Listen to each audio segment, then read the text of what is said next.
Good morning all. Now let's move on to our third experiment, the section, plan and elevation of a dog-legged staircase. Now before drawing this dog-legged staircase, we should calculate some essential requirements. Now those requirements are the number of steps required, then the number of flights required, then the dimensions of the steps and the dimensions of the stair room that you are providing. Now let's calculate them one by one. First of all, in this figure, let's study what is a flight. A flight is a group of steps that we have provided in a single stretch. Here you can see the first flight and the second flight. So as per the guidelines, you should not provide more than 11 steps in a single flight.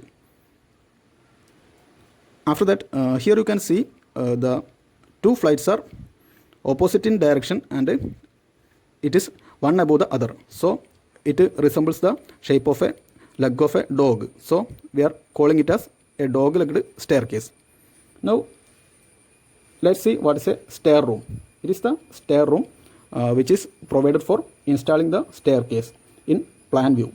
So here we should calculate the length and breadth required for the stair room. So for this purpose, in the question you may have provided with the floor to floor distance, that means the height in between the ground floor and the first floor, that you may have provided.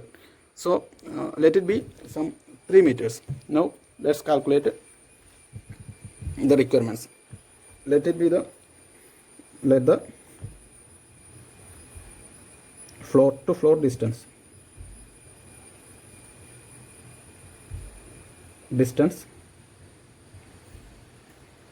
is equal to 3 meters. That means 3000 millimeter. Now we should assume the rise and tread of a step.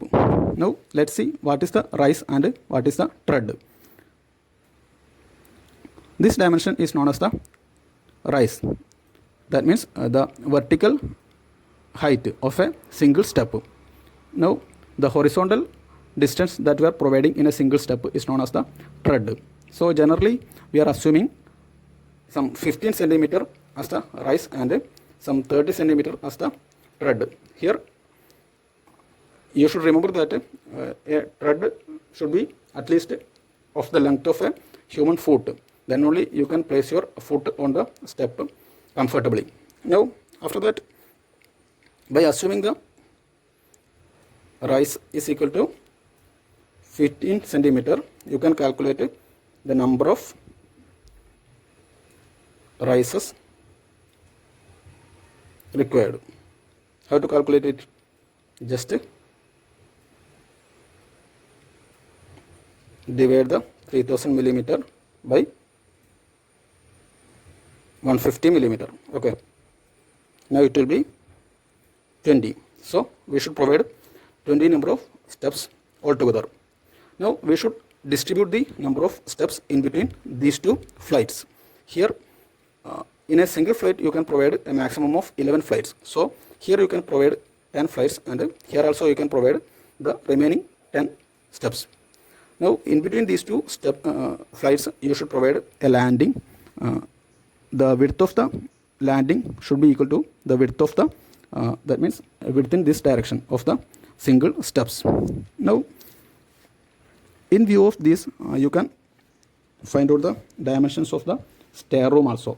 Here we should provide 10 steps in this direction. That means along this direction you can count 10 number of steps. So we have already provided the number of steps in a single flight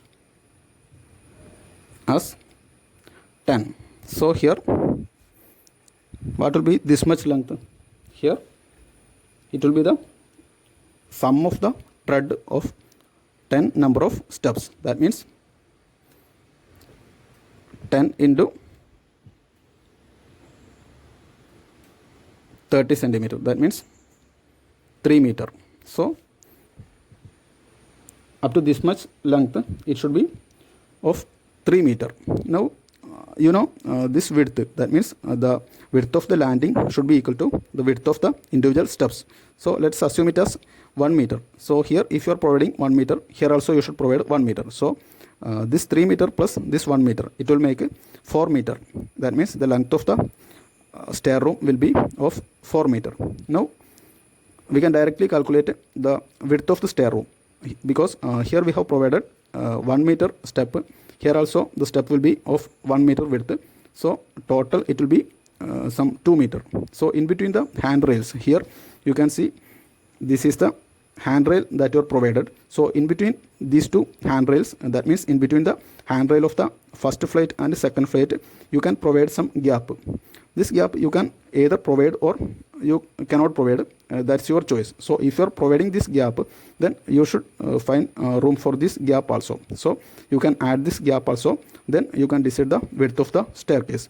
Now in this way you can decide, or you can calculate the length and width required for the stair room. So in this way you should provide this much space for installing your staircase in plan.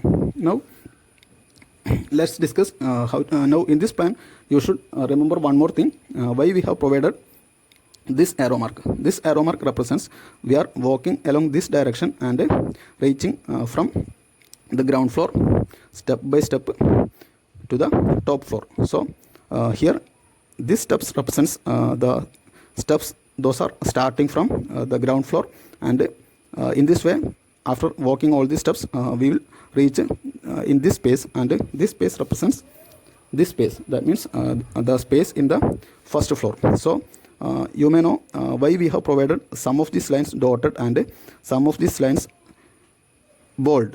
So for this purpose you should know from which position we are looking towards downward.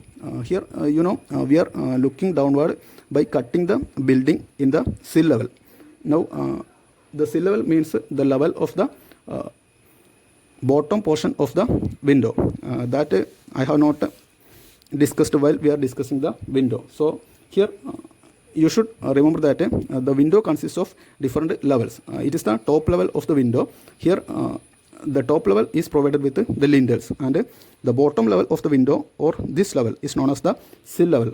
And while drawing the building plans, what we should do is you just cut the entire building in the sill level, and you should look downwards. Then only you will get the entire plan view of the building. So while drawing this staircase also, you should cut the staircase in the sill level, that means in this level. So in that level if you cut and look downwards, then it will come around here.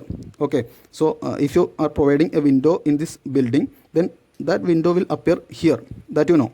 So the sill level of that window will be somewhat here. So if you are cutting here and looking downwards, then you will see some number of steps only. That means a maximum of 1, 2, 3 or 4 steps only visible. So those visible steps or those visible lines are drawn in bold lines, and the remaining lines will be on top of this section. So on top of this section means you cannot see these lines. So still those lines are there. That means if you cannot see those lines and still those lines are there, then what you should do? Definitely you should draw them in the dotted way. So we have provided these lines in the dotted fashion. So first of all we should calculate how much length you should provide in the bold line. So for this purpose we should calculate the sill level height. Here if you are providing the door height as 2 meter and the window height as 1.2 meter, then you can minus the distance towards the sill level. That means it will be around 80 centimeter. So if you are providing 80 centimeter here, then you should calculate how much number of steps will be covering. So that much steps you should make bold lines, and the remaining steps you can make the dotted lines. So in this way you should make the bold lines and dotted lines in this plan view. So after that you should mark all these dimensions and complete the plan view. And before completing the plan view, you should start drawing the elevation also. Here in elevation, the main or important things are the handrails and the balusters. The balusters connect the handrail to the stair. Now here the important thing that you should understand is, since we are cutting the elevation in this direction, here we can see here it is the sectional view. Here we are cutting in this direction, so the section line or the cutting knife passes through this flight. Okay, so this entire flight will be hatched. Now, do you know why it is hatched here also? Here, this is this much portion. So this much portion will be in the first floor. That I have already told. We are walking in this direction and reaching here in the first floor, on the first floor. So this portion, this first floor portion will also be cut. So here the cutting knife passes through this much area, so this much area should also be hatched. Here definitely you should provide the hatching for concrete, because it is a lintel which is RCC. Now here also you should provide the hatching for RCC, because all these are RCC, that means reinforced cement concrete. So definitely you will see some reinforcement bars. Here mainly 3 reinforcement bars are there. The first one is distributor bar, or the bar which is having some 6 millimeter diameter. These are the distributor bars, because these bars distribute the load that is coming on the stair to the another bars. So the next bar is the suspenders. These are the suspenders because these suspend the stair, the step. That means these are used to suspend the steps in the stair. So these are the suspenders. Now a third type of bar you can see is the main bars. The main bars are the bars that are provided inwards along the steps. So in this way you can see 3 types of reinforcement bars, and here you should mark the height differences of different levels. Then you should provide the balusters and handrails. After that you should provide necessary hatchings, then detail the entire thing, and in this way you should provide the entire height also. In question it will be somewhere around some 3000 millimeters, and here also you should show the calculations. And before drawing this, definitely you should draw a rough sketch. That means a single line sketch that you should draw, and you should get it verified from me, and then only you can start the drawing. Now